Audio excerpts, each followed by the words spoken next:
इतने दिनों से मेरे जैसे भूतों की कहानियां देख रहे हो, लेकिन अभी तक सब्सक्राइब नहीं किया। क्यों? इसकी सजा मिलेगी। बेल आइकन दबाना मत भूलना। ऐश्वर्या और उदय की शादी को 7 साल होने वाले थे। दोनों की मैरिज एनिवर्सरी कुछ ही दिनों में थी और उसी के लिए उदय ने अपनी बीवी के लिए एक सरप्राइज प्लान किया हुआ था। एनिवर्सरी के दिन वो सुबह सुबह ऐश्वर्या की आंखों पर पट्टी बांधकर उसे शहर से कहीं दूर ले गया। वहां पहुंचने के बाद जब ऐश्वर्या ने आंखों से पट्टी हटाई तो वो बिल्कुल दंग रह गई। वो एक बहुत ही बड़े बंगले के सामने खड़ी थी जिस पर उसके और उदय के नाम का नेम प्लेट लगा था। उसने हैरानी से उदय की तरफ देखा तो उदय ने उसे बताया कि वो इतने वक्त से ऐश्वर्या के लिए एक बंगला लेना चाहता था, मगर पैसे की कमी की वजह से वो बिल्कुल पॉसिबल नहीं हो पा रहा था। मगर फिर उदय को भुवन विला के बारे में पता चला। वो बंगला सस्ते में मिल रहा था और उसकी प्राइस काफी कम होने की वजह से उदय ने वो बंगला झटपट खरीद लिया था। ऐश्वर्या के ठीक सामने उसका सालों का सपना, उसका ड्रीम हाउस था। वो उस घर को देखकर इतनी ज्यादा खुश हो गई कि उसने उदय को कस के गले लगा लिया।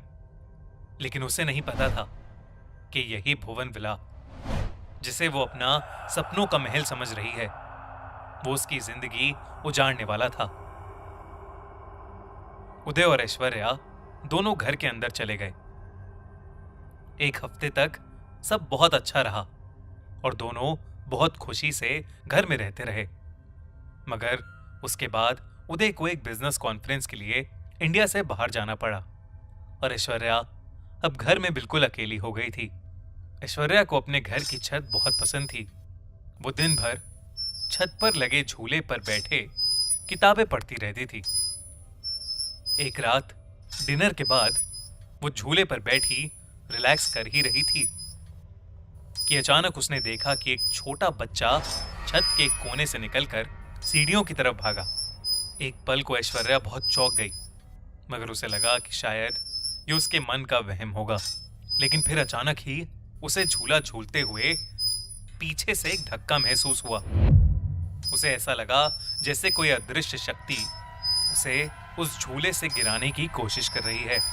उसे अब थोड़ी घबराहट होने लगी थी और उसने वापस नीचे जाने का सोचा। जैसे ही वो छत के दरवाजे की तरफ पहुंची, उसे अपने पीछे से किसी बच्चे के हंसते हुए भागने की आवाज आई। इस बार वो आवाज सुनकर ऐश्वर्या बहुत बुरी तरह डर गई। वो वहीं खड़ी खड़ी पीछे पलटी, मगर छत पर अब कोई नहीं था। पर तभी झूला धीरे धीरे हिलने लगा, मानो उस पर कोई बैठा उसे हिला रहा हो। ये देखने के बाद ऐश्वर्या सीधा नीचे अपने बेडरूम में दौड़ी और उदय को फोन मिलाने लगी, लेकिन उदय ने फोन नहीं उठाया। ऐश्वर्या ने उदय को जब फिर से कॉल करने की कोशिश की तो फोन में आ रहा नेटवर्क ही चला गया। तभी उसके रूम का दरवाजा अपने आप खुला और दरवाजे के बाहर से एक छोटा बच्चा रूम में झांकने लगा। उस बच्चे का चेहरा बहुत ही डरावना था। उस लड़के के चेहरे पर उसकी आंखें नहीं थीं। पहले तो वो वहीं खड़ा एकटक ऐश्वर्या की तरफ मुस्कुराते हुए देखता रहा। ऐश्वर्या भी सहमी हुई उस बच्चे को देखे जा रही थी, लेकिन धीरे धीरे ऐश्वर्या के चेहरे से डर गायब हो गया था और अब उसके चेहरे पर वैसे ही एक मुस्कुराहट थी जैसे उस लड़के के चेहरे पर थी। ऐश्वर्या उसके वश में आ गई थी और जैसे ही वो लड़का वहां से गया, ऐश्वर्या भी उसके पीछे पीछे चली गई। वो लड़का उसे छत पर ले गया और वो जाकर झूले पर बैठ गया। ऐश्वर्या भी उसके साथ जाकर झूले पर बैठ गई। 2 दिन बाद उदय अपनी कॉन्फ्रेंस से वापस लौटा। वो काफी परेशान था क्योंकि पिछले 2 दिनों से ऐश्वर्या से वो बिल्कुल कांटेक्ट नहीं कर पा रहा था। उदय ने घर में घुसते ही उसका नाम पुकारा। लेकिन उसको कोई जवाब नहीं मिला।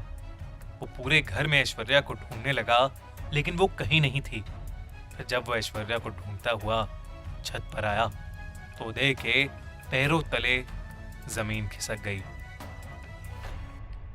ऐश्वर्या की लाश झूले पर पड़ी थी। उसने खुद ही की नस काट कर अपनी जान दे दी थी। ऐश्वर्या के पास से उदय को एक फोटो भी मिली।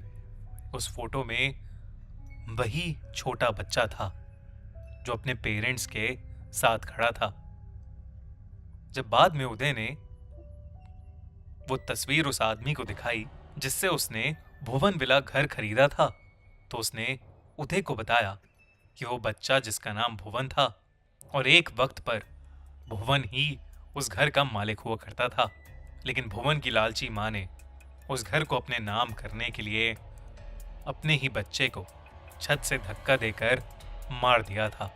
उदय को आज भी ऐश्वर्या को दिए हुए उस सरप्राइज का रिग्रेट होता है, मगर उसे भी क्या पता था कि भुवन विला और उनकी किस्मत किस तरीके से जुड़ी हुई थी। खैर, उसके बाद कुछ ही दिनों में उदय ने भुवन विला हमेशा हमेशा के लिए छोड़ दिया। लेकिन उसके बाद संजना और चेतन नाम का एक कपल भुवन विला में रहने आया। क्या हुआ संजना और चेतन के साथ? क्या है भुवन विला का रहस्य?